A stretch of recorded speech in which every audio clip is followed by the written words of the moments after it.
대한민국 한강의 기적의 상징 경부고속도로. 이는 박정희 대통령의 해안으로 만들어진 한반도의 대동맥입니다. 하지만 경부고속도로는 당시 지식인, 정치인들이 필사적으로 반대했습니다. 도대체 그 사람들은 누구였을까요? 오늘 우리는 그 반대의 중심에 섰던 5 인물을 만나봅니다. 지금 바로 자유의 깃발 채널을 구독하시고 그 반대의 현장으로 들어가 보시죠. 가장 먼저 우리가 잘 알고 있는 김대중 대통령입니다. 당시 김대중 의원은 1967년 12월 8일 국회 건설위원회에서 경부고속도로 건설에 대한 우려를 강하게 표출했습니다. 그는 이미 모든 투자가 경상도로 집중되고 있는데 전라도는 푸대접받고 있다며 지역 균형 발전의 문제를 제기했습니다. 특히 그는 철도 복선이 이미 갖춰진 경부선에 왜 또 고속도로를 짓느냐고 반문하며 이는 파행적인 정책이라고 비판했습니다. 그의 주장은 단순한 지역 감정에서 비롯된 것이 아니었습니다. 김대중은 세계은행 보고서를 근거로 서울 부산 가는 철도와 국도가 이미 잘 갖춰져 있다며 차라리 동서 간 이동을 촉진하는 서울 강릉 고속도로와 같은 대안이 더 시급하다고 주장했습니다. 그의 가장 상징적인 발언은 1967년 국회에서 나온 차 없는 나라의 도로가 무슨 소용이냐, 지금은 시멘트보다 공장과 일자리가 필요하다는 말이었습니다. 이 발언은 당시 국민 다수의 공감을 얻었습니다. 1960년대 말 자동차는 극소수 부유층의 사치품에 불과했고 대부분의 국민은 생계에 급급한 상황이었습니다. 김대중은 고속도로가 국민의 실질적인 삶을 개선하기보다는 박정희 정권의 치적 홍보와 독재의 상징물로 기능할 것이라고 비판했습니다. 그는 1968년 호남 지역 유세에서 박정희는 국민의 배고픔을 외면하고 쇼를 위해 도로를 짓는다, 이 돈이면 공장을 세워 일자리를 만들 수 있다고 외치며 경제적 우선순위를 국민의 생계와 일자리 창출에 두어야 한다고 강조했습니다. 김대중의 주장은 당시 세계은행의 권고와도 일맥상통했습니다. 세계은행은 남북 고속도로보다 동서 고속도로가 지역 균형 발전과 경제적 효율성 면에서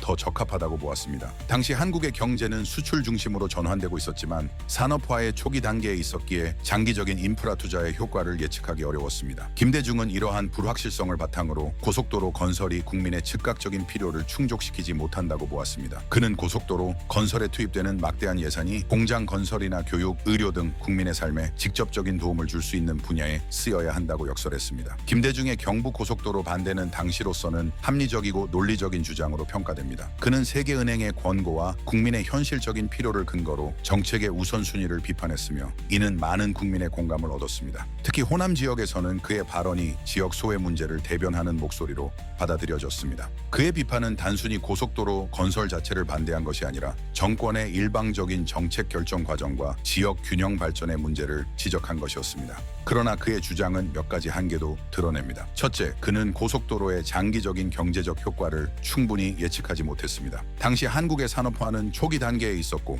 자동차 보급률이 낮았기에 고속도로의 즉각적인 필요성은 낮아 보였습니다. 하지만 경부고속도로는 이후 자동차 보급 확대와 함께 국민의 이동성을 크게 향상시켰고 산업단지와 항구를 연결하며 수출 경제의 기반을 다졌습니다. 둘째, 김대중의 주장은 지역 균형 발전을 강조했지만 경부고속도로 건설이 전라도를 비롯한 다른 지역의 발전을 완전히 배제한 것은 아니었습니다. 박정희 정부는 이후 호남선 철도 복선화와 같은 지역 인프라 투자도 병행했으며 경부고속도로는 전국적인 경제 성장의 촉매로 작용했습니다. 결과적으로 고속도로는 지역 간 경제적 연결성을 강화하며 전라도를 포함한 전국의 산업 발전에 간접적으로 기여했습니다. 다음은 장준하입니다. 독립운동가 출신의 지식인입니다. 그는 경부고속도로를 박정희 개발 독재의 상징으로 봤어요. 장준하는 1968년 사설에서 경부고속도로 건설에 대해 이렇게 비판했습니다. 국민이 없는 발전은 권력만의 속도다. 이 길은 누구를 위한 길인가? 그는 고속도로가 단순한 인프라 사업이 아니라 국민의 동의 없이 일방적으로 추진되는 정권의 과시용 프로젝트라고 보았습니다.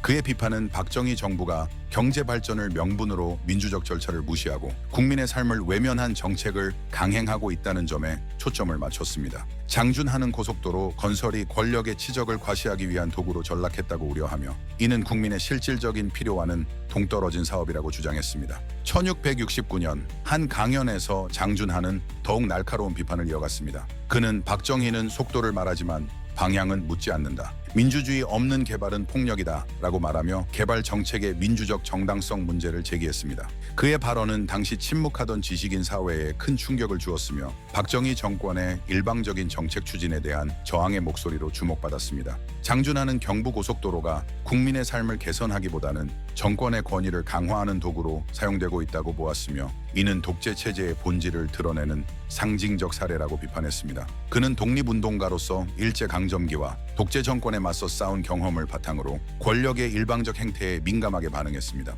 그는 경부고속도로 건설이 국민의 참여와 동의 없이 추진되는 과정에서 민주주의의 기본 원칙이 훼손되고 있다고 경고했습니다. 그의 글과 연설은 당시 지식인과 국민들에게 정부 정책에 대한 비판적 성찰을 촉구하며 시대의 경고자로서의 역할을 다했습니다. 장준하의 비판은 다소 이상적이고 도덕적인 관점에 치중했습니다. 그는 민주적 절차와 국민의 삶을 강조했지만 당시 한국의 경제적 현실과 국제적 경쟁 환경을 고려한 대안적 비전을 제시하지 못했습니다. 박정희 정권은 경제 발전을 최우선 과제로 삼아 신속하고 강력한 정책 추진을 통해 국가 경쟁력을 높이려 했습니다. 이러한 맥락에서 장준하의 비판은 현실과의 괴리를 드러내며 정책적 설득력 면에서 한계를 보였습니다. 그 다음은 김영삼 전 대통령입니다. 당시 신민당 의원이었던 그는 경부고속도로에 회의적 입장을 취했어요. 김영삼은 1967년 유세에서 이렇게 말했습니다. 좁은 국토에 무슨 넓은 길이 필요합니까? 국민이 굶고 있는데 고속도로는 사치입니다.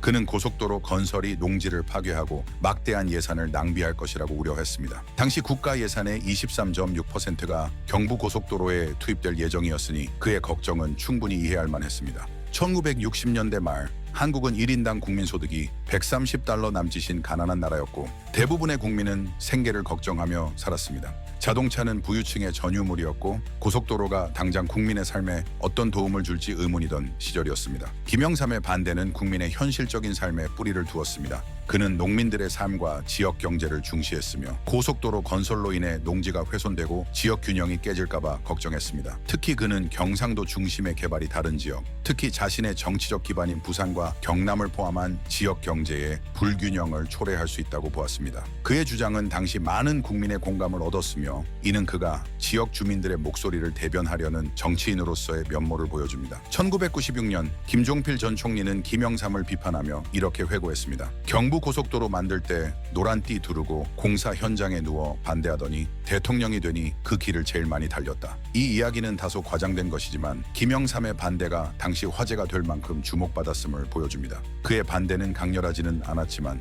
국민의 삶과 예산의 효율적 사용을 강조하며 정부 정책에 대한 비판적 시각을 드러냈습니다. 김영삼의 경부 고속도로 반대는 당시로서는 합리적이고 국민의 현실을 반영한 주장으로 평가됩니다. 그는 국민의 삶과 지역 균형을 강조하며 정부의 대규모 프로젝트가 당장 국민에게 어떤 도움을 줄지 의문을 제기했습니다. 특히 국가 예산의 23.6%라는 막대한 금액이 고속도로에 투입된다는 점은 그의 우려를 뒷받침했습니다. 그의 발언은 국민의 공감을 얻으며 특히 농민과 지역 주민들의 목소리를 대변하는 데 힘을 실었습니다. 그의 반대는 다소 소극적이었습니다. 김대중처럼 강렬하고 논리적인 비판을 제시하지는 않았으며 구체적인 대안을 제시하는 데도 한계가 있었습니다. 그는 고속도로 건설의 문제점을 지적했지만 이를 대체할 만한 현실적인 정책 비전을 내놓지 못했습니다. 이는 그의 비판이 국민의 정서를 대변하는 데는 효과적이었으나 정책적 설득력 면에서는 다소 약하게 보였습니다. 그 다음은 변형윤 서울대 교수입니다. 복지국가론의 선구자였던 서울대 교수 변형윤은 경부고속도로를 포함한 박정희의 개발 정책을 강하게 비판하며 성장보다 분배와 복지를 우선시해야 한다고 주장했습니다. 변형윤은 경부고속도로가 국민 다수의 삶을 개선하기보다는 소수 재벌과 대기업의 이익을 위해 추진된다고 보았습니다. 그는 고속도로는 재벌을 위한 것이다. 민중의 삶은 외면당한다고 말하며 이 프로젝트가 수도권과 영남 지역의 대기업의 혜택을 집중시킬 것이라고 비판했습니다. 그의 주장은 고속도로가 물류와 산업화를 촉진하더라도 그 이익이 사회적 약자나 일반 국민에게 돌아가지 않을 것이라는 우려에서 비롯되었습니다. 변형윤은 국가 주도의 대규모 개발이 상층 계급에만 유리한 불평등한 구조를 강화한다고 보았습니다. 1968년 변형윤은 한 논문에서 국가 권력 지역에 의한 성장은 상층 집중적이다. 사회적 형평성이 먼저다라고 썼습니다. 그는 수출 주도형 경제와 고속도로 건설이 경제 성장을 이루더라도 그 과정에서 빈부격차와 지역 불균형이 심화될 것이라고 경고했습니다. 그는 성장 중심의 정책 대신 복지와 분배를 우선시하는 정책이 필요하다고 역설했으며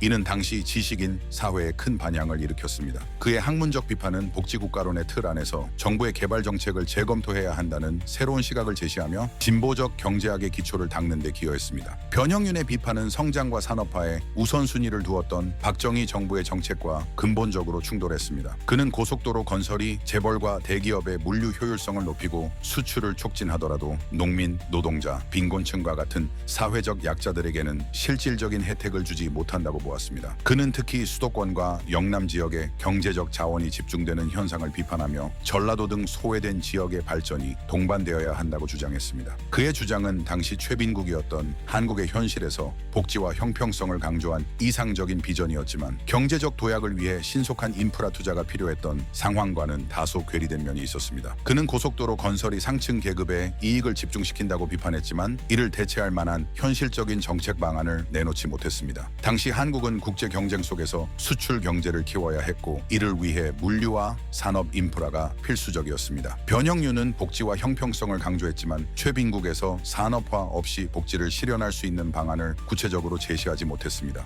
이는 그의 비판이 학문적으로는 의미 있었지만 정책적 설득력 면에서는 다소 약하게 보였습니다. 그는 지역 불균형 문제를 과도하게 강조한 면이 있습니다. 변형윤은 경부고속도로가 수도권과 영남 지역의 경제적 혜택을 집중시킨다고 우려했지만 고속도로는 전국적인 경제 성장을 촉진하며 간접적으로 다른 지역에도 영향을 미쳤습니다. 예를 들어 고속도로는 부산항을 통한 수출을 가속화하며 전라도를 포함한 전국의 산업단지에 원자재와 상품을 공급하는 데 기여했습니다. 또한 박정희 정부는 이후 호남선 철도 복선화와 같은 지역 인프라 투자도 추진했으며 경부고속도로가 전라도를 완전히 소외시켰다고 보기는 어렵습니다. 변형윤의 지역 불균형 우려는 부분적으로 타당했지만 고속도로의 전국적 파급 효과를 간과한 측면이 있었습니다. 마지막으로 박현채 교수입니다. 그는 민중경제론의 창시자입니다. 그는 경부고속도로를 토건 권력의 폭력적 상징으로 규정했어요. 그는 이 프로젝트가 민중의 삶을 외면하고 재벌과 정권의 이익만을 위해 추진된다고 보았습니다. 박현채는 경부고속도로를 민중을 착취하는 도구라며 재벌과 정권의 유착일 뿐이라고 비판했습니다. 그는 박정희의 산업화 정책을 식민지적 발전 모델로 간주하며 고속도로가 농민과 노동자를 소외시키는 상징적 사업이라고 주장했습니다.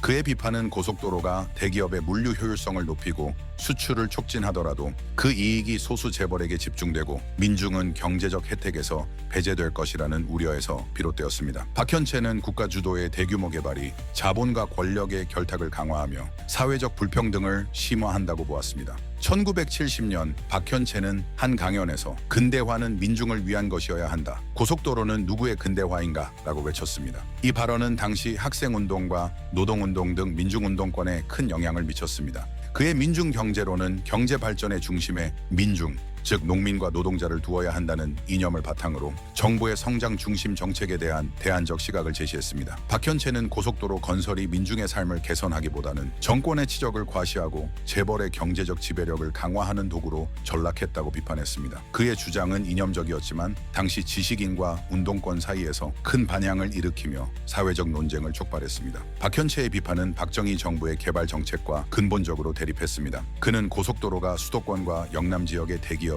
경제적 혜택을 몰아주며 농촌과 노동자 계층을 소외시킨다고 보았습니다. 특히 그는 농지 수용과 노동자 착취가 고속도로 건설 과정에서 발생한다고 지적하며 이는 민중의 희생 위에 세워진 근대화라고 비판했습니다. 그의 민중경제론은 경제정책이 민중의 자립과 형평성을 목표로 해야 한다는 이상을 제시했지만 당시 최빈국이었던 한국의 경제적 현실과는 다소 괴리된 면이 있었습니다. 그의 민중경제론은 당시 한국의 경제적 여건에 비해 지나치게 이념적이고 비현실적이었습니다. 박현채는 민중의 자립과 형평성을 강조했지만 당시 한국은 자립 경제를 구축하기 위해 대규모 인프라 투자가 필수적이었습니다. 국가 예산의 상당 부분이 산업화와 인프라 구축에 투입되어야 했으며 농민과 노동자의 즉각적인 삶을 개선할 재정적 여력은 제한적이었습니다. 그의 민중경제론은 자본주의적 개발 모델을 비판하며 대안적 경제 구조를 제안했지만 최빈국에서 이를 실현할 구체적인 방안을 제시하지 못했습니다. 경부고속도로와 같은 인프라 투자는 단기적으로는 불평등을 심화할 수 있었지만 장기적으로는 경제 성장을 통해 민중의 삶을 개선하는 기반이 되었습니다. 경부고속도로를 반대한 5인물,